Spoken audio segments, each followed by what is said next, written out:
రాధా సరసానికి రానా, నీతో సమరానికి లేనా అని ప్రియుడి పలకరింపులు. నువ్వు ఆగవమ్మ తల్లి అని భర్త ఆంక్షలు. మధ్యలో రాధ ఏం చేసింది చూద్దాం.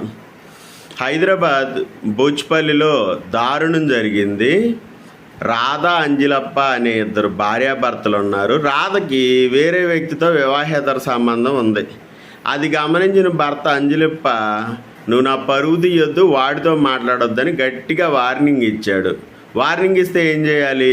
నోరు మూసుకుని వాడితో మాట్లాడకుండా ఉండి మంచిగా భర్తతో సంసారం చేసుకోవాలి. రాధ ఏం చేసిందంటే, ప్రియుడిని విడిచి ఉండలేనని ప్రియుడి కోసం చక్కగా మధ్యలో ఉన్న భర్త అంజిలప్పని గొంతు బిసికి చంపేసి ఏమీ ఎరగని దానిలాగా నారాయణపేట తీసుకెళ్ళి వాళ్ళ స్వగ్రామం అంత్యక్రియలు చేయించాలని చూసింది, గుట్టు చప్పుడు కాకుండా. కానీ మెడ మీద కమిలిన గర్తులు, రక్తం అవన్నీ చూశాక వాళ్ళ కుటుంబ సభ్యులకి అనుమానం వచ్చింది. అంజిలప్ప కుటుంబ సభ్యులు వెళ్ళి మాకు అనుమానంగా ఉందని పోలీసులకు ఫిర్యాదు చేశారు.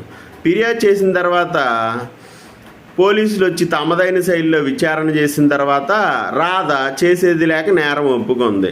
విషయం ఏంటంటే, ఇప్పుడు నీకు వేరే వాడిని నచ్చితే వేరే వాడిని చేసుకోవాలి, వీడు పూర్తిగా నచ్చితేనే వీడిని చేసుకోవాలి. మీరు ఒకడిని చేసుకుంటారు, ఇంకొకడితో ఎఫ్ఐఆర్లు పెట్టుకుంటారు. అదేమని అడిగితే ప్రియుడిని చంపరు, వాడు బాగానే ఉండాలి, మీరు మొగుడిని చంపేస్తారు. ఏ పాపం తెలియని భర్త అయ్యో నా పెళ్ళామని చెప్పి సర్దిపుచ్చుకుందామని కాపురం చేయాలనుకునే భర్త ఏమో మీకు నచ్చడు.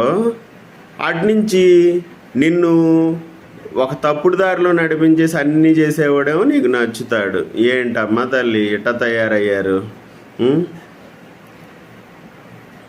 వాళ్ళ కుటుంబ సభ్యుల దగ్గరికి తీసుకెళ్ళి మృతదేహాన్ని వాళ్ళ దగ్గరే స్వయంగా అంత్యక్రియలు చేయించాలనుకున్నావంటే నీ తెలివితేటలకు చెప్పుకోవాలి. ఈ రోజుల్లో ఎవడికి టెక్నాలజీ తెలియదు, ఎవరంత పెచ్చోళ్ళు ఉంటారు.